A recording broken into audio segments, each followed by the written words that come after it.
Hey guys, welcome back to Mills Golf. Thank you guys for checking out the video. Today, I wanted to talk about something pretty specific to what I'm really working on right now, and it's reinventing my short game, reinventing the way I chip and putt the golf ball. And I've actually found a lot of success doing the way that I'm about to tell you guys now. And I really want to share this because I think it would help a lot of people understand more about what exactly makes a good short game. So, if you guys watched the previous video I kind of did on short game a little bit, in one of my practice vlogs, I told you guys that the way I was going to try to rebuild my short game was to work from the 60 up, because you can hit every shot with a 60. And that is true in a lot of cases, but it's not. So, let me explain to you what I mean. I have a 60 in my hand right now, and what makes a good player in this range is the ability to deliver loft consistently with the same degree every single time. Because if you have an inconsistency with strike, with how much loft you're presenting, then you're going to vary where your ball is going to land. So what I mean by this is to really deliver in a very shallow fashion, but that word's dangerous. Okay. When I say shallow, what I mean is coming into the ball with not much this hacking action going down really steep at it. Okay? It's not that. What I'm looking for a lot of times with this is the ability to come in more of leveling out the ground. An idea that I usually use for this is thinking, okay, if I were to cut one slice off the top of a stick of butter, just one even slice, that's the idea. And obviously you can't hit perfectly level on one of these shots, or thin it over across the green, you know. So it's more of a shallower impact, but you're still hitting the golf ball. So that's kind of the idea what we're going for. So I have a 60 in my hand right now. I'm gonna hit a few like this, and the goal is I'm obviously gonna have a little bit more weight on my left side. So if I have this as square, I'm leaning this way with my left foot, almost like I could hit one-handed, one-legged chips from this position, and just go forward on this, keeping that spine angle where it is, and then just chipping on a level field off of that. Because doing it that way puts you in a position where you're already leaning forward. So if you're leaning forward already, you're going to have a downward impact to some degree. Now, if you just have shallow going through after setting yourself up like that, then you'll have some success. So that's what I'm doing. I'm going to hit a few now just to show you. But that's essentially what I'm doing. And I'm going to go through the whole bag, 60, 56, 50, and show you exactly what I mean by consistently delivering loft. So let me show you. So this is 60, right? So this is going to go higher. But with this shallow impact, it's important to have very soft hands. Very, very soft hands is critical. Soft hands is very critical. It's almost like you're holding a bird, like a baby bird in your hand. You don't want to choke it, right? You want to have tender hands with this. So we'll go with this front flag. I'm not sure if you can see it that well, but soft. It's more of that. If you guys can see that ball going up a little bit, it came off really, really soft and really slow. That's the idea. You don't want the ball to come off really fast. You do on any other shot, mainly, but not this shot. Not this shot ball.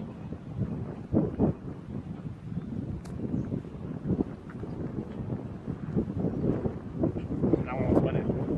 So the idea here is really just that impact. It impacts everything. You could do whatever you want. I could hit a chip from starting to go like this, and then work it back. I could hit a chip moving this way, work it back. As long as the impact position stays consistent. That is the goal.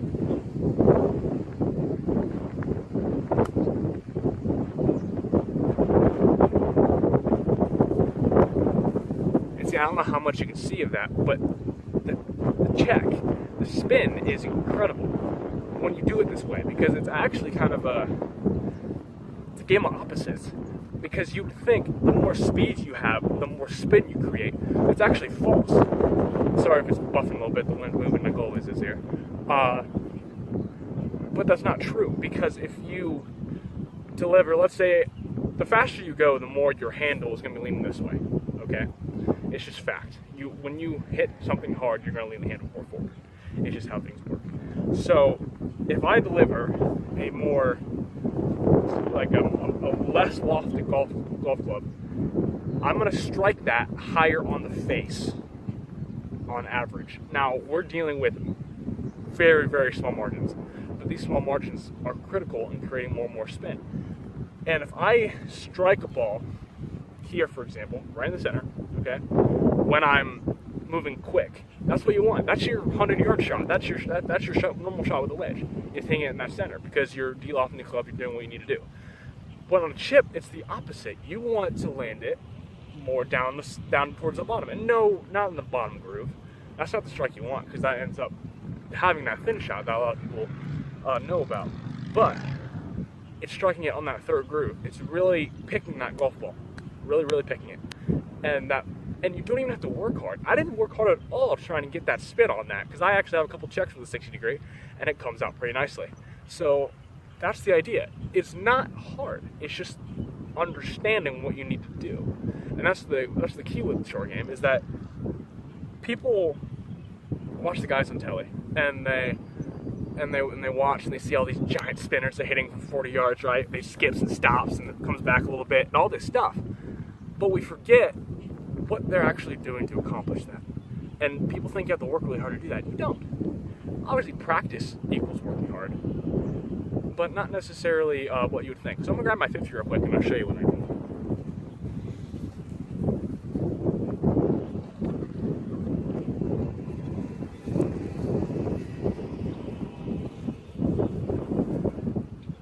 Guy in a cart over there. That's why I'm pretending I was doing something else. So I had a 50 here. Okay, this is my 50, and you don't have to change anything. That's the beauty of this. You do not have to change a thing. No matter what club you're hitting. And that's the thing, is when people try to hit knockdown shots, they are hit low. Okay, I was saying previously, and this is why I'm owning up. I was wrong. I really was. When you try to hit a shot low, you can de-loft it.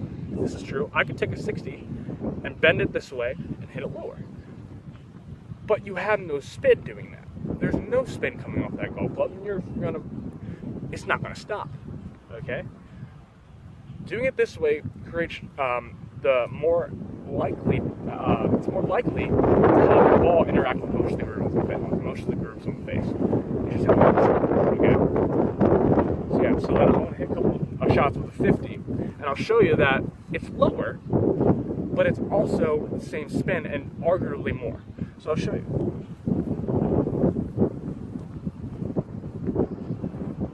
It's the same action. It's leaning the buttons of your shirt forward a bit, and it's holding that consistent spine angle the whole time.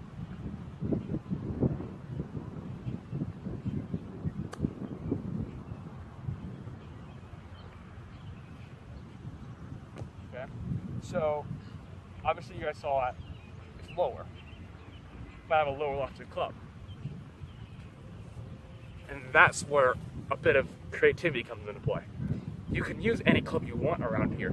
People feel so restricted in the short game. They feel like they always have to use their sandwich. They always have to use their lob wedge to try to hit these shots, and you don't. I can hit my 50 that I can use. I can use this club from 130 yards or 2 yards off the green. I can use this club anywhere. Same with the pitch wedge, same with the 9-iron. I know a lot of guys who just take 7 irons just off the green and just do this and get a little bit of check and it rolls out forever. And that's how they play their run shots. And it's just, you have to be so creative with this. And you have to know what to do for yourself to be able to make it work. And that's the beauty of golf. We take everything we know and we make it work for us. So this is not another idea of what to do. Honestly, I'm going to experiment with doing this with a pitching wedge, doing this with a 9-iron, just seeing what happens when I do the same action. And that's the difference. We don't want to change our action very much, to be honest with you, because if we're changing our action, that makes more variables for us to screw up. So we make it so simple by just making one clean movement and interchanging clubs, making it higher and lower. Then we're simplifying things. And simplicity in this game is so hard to find. But this is one way to find it, and it works. It just flat out works. So I'd love to see you guys try this. Another thing I wanted to cover is how to hit the other trajectories while keeping the same spine angle, but changing things up. And I wanted to do this in its own video. I know I covered it maybe in a couple practice vlogs or something. I think maybe one time I did, but I think it's critical to have its own separate ideas and make sure we're focusing on what exactly is going on. So I'm going to use my 60 again. Actually, you know what? I'm going to use my 56 just to prove a point. Hold on, I'll get it real quick.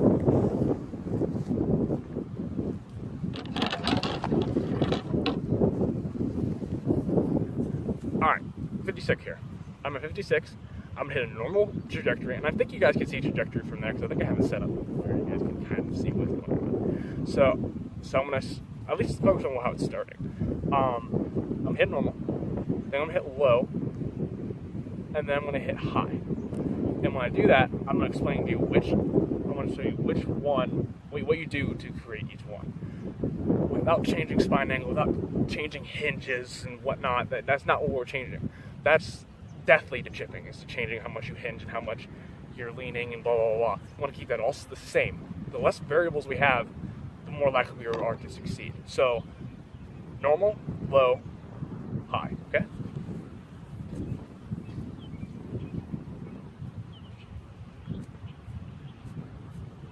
And notice how little hinge I have as well. This is it. That's my hinge. That's it. And you're gliding with the ground. That's all I'm doing. That's simple. Okay? I'm going to go to the second flag in the distance. Plane it at about the first flag and then come back.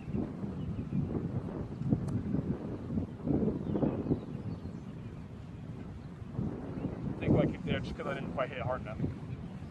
That's just on me all the time. So that was normal what I explained. Now I'm gonna hit it lower. To do this, put a fraction behind your stance, hit lower.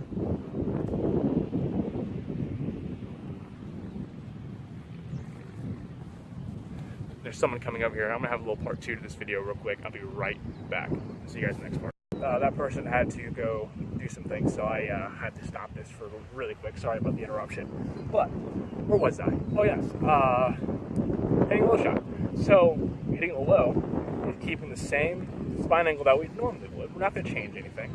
All we're going to do is put the ball slightly about a ball or two further back on our stance, which is delivering the club with a less loft, but not controlling it with our hands as much, not controlling how hard we're striking it. It's more of just a naturally low flight is what we get with that. And that's about it, really. I mean, it comes out a little lower, then I have a little bit more firmer check when you hit it lower like that, but it also is going to run out more, so it kind of equals out quite nicely. And we don't know what to do when we want to hit that shot. We want to, if it's a further pin than we are, trying to fly it a bit further, get a little bit more run, get it out there farther, things like that. That's what I really use that for. So that's how you do that. So let's do a high one. The high one's always fun, right? And I'll show you the mega flop actually as well, because I love hitting that shot. So here's a high one. So what we're doing is we're putting it forward in our stance about a ball or two, just like you would normally hitting a shot low by putting it further back in your stance. We're going to do the opposite here, obviously because it's the opposite shot. So set up in the middle, you're putting it more towards your right or your left toe. What you're going to do is you're going to open the club face. So you're essentially going to straight up rotate it this way, open it up, then re-grip. Just like you normally would. So just it's set, open. And now you set the face square to where you want it to finish. Okay? So where do you want it to finish? And then set your feet accommodate for how open your face is. So I'm aiming it at one of these flags, but if you notice, if I go square, my face is opening that way. Obviously, because I have it open. But this sets it to where I'm using the bounce of the club, which is the bottom part, which is this thicker part right here, is to use this more to get the ball up in the air. So I'm setting it open, okay, re-gripping it, setting it forward to my stance, and then accommodating for how open that club face is. So you guys can see that club face. So I'm aiming probably, I don't know, 15 yards left, have the club face open to that, having the ball set to my left toe, and then just swing along my feet. Okay? That's how you hit it high. And you can do this with any one of your clubs. You can have a high 50 shot, which probably is similar to a normal 56 shot for you.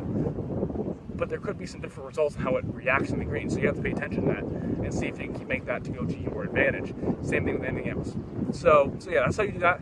Let me show you the mega flop real quick, because I actually really enjoy it. It's basically the same fundamentals as we did there, but just more.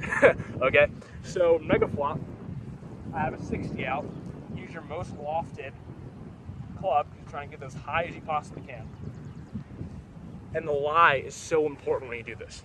The lie has to be perfect for you to hit this shot. Don't hit this shot if you're on dirt. Don't hit this shot when you have like really, really firm grass. Don't do this off a tight lie. Don't do this when you don't have a lie for it, okay? But when you have a lie for it, when it's kind of sitting up in the rough, it's perched really nice. And if you see that, kind of like a fly lie. You guys know what a fly lie looks like? Fly lie is when it's perched almost to where it's teed up, but there's enough grass around it to where you're gonna have no spin off the club because it's gonna be grass. It's gonna be face on grass on ball, so there's no interaction with groove, so it just flies forever. Kind of that lie. If you guys know what that lie looks like, it's just a little perched up in the grass. There, if you have that lie, then you can do this. Which I kind of set myself up that lie a little bit. It's kind of, when you practice this, make sure you have the lie for it, so just kind of perch it in the grass to make it a little more believable that you would actually do this. So basically, you're kind of doing the same things. You're aiming left with your feet, you're opening the club face, but in this case, you're opening that face to like that, okay? To where it's almost parallel to the ground. Not quite, because obviously you can't do anything with a parallel club face to the ground, but it's enough to make it really go high, okay? So you're even more severely opening that face, presenting even more lofts, aiming even further left, okay? I wouldn't change the ball position much though, because if you put it much outside your left toe, it's kind of hard to get at, and a lot of the times, when you go past your left toe, you're rising on impact. So when you rise on impact, you're gonna have some really, really bad strikes, and strike is so critical with this. And also, there's a little tip for you guys on how to actually hit this really, really soft. I'll show you in a moment after I show you what it normally is, okay? So here you go. Have the nice lie for it. Have my club face dang near end of those tees over there, not even close to where the green's at. Aiming really, really left to kind of accommodate for that. Swing along my feet. Weight like 60% on the back. Like, I know, I always say to keep your spine where it is. But to get the highest thing possible, you have to change that. And this is a high risk shot anyway. This is a extremely high risk shot, but sometimes you need it. So this really high risk shot, you have to have like 60% of your weight on your back foot, and just try to stay on that as consistent as you can. This is the one time you'd ever want to change it, period. But this is actually really, really helpful in trying to get this ball in the air. So weight about 60% on your back foot-ish, and you're just kind of swinging along your feet and hoping you strike it, honestly. It's really focusing on that strike. And see, that's the issue with this.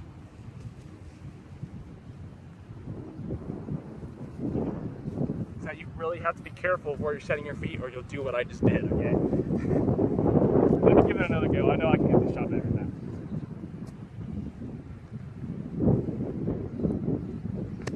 There you go.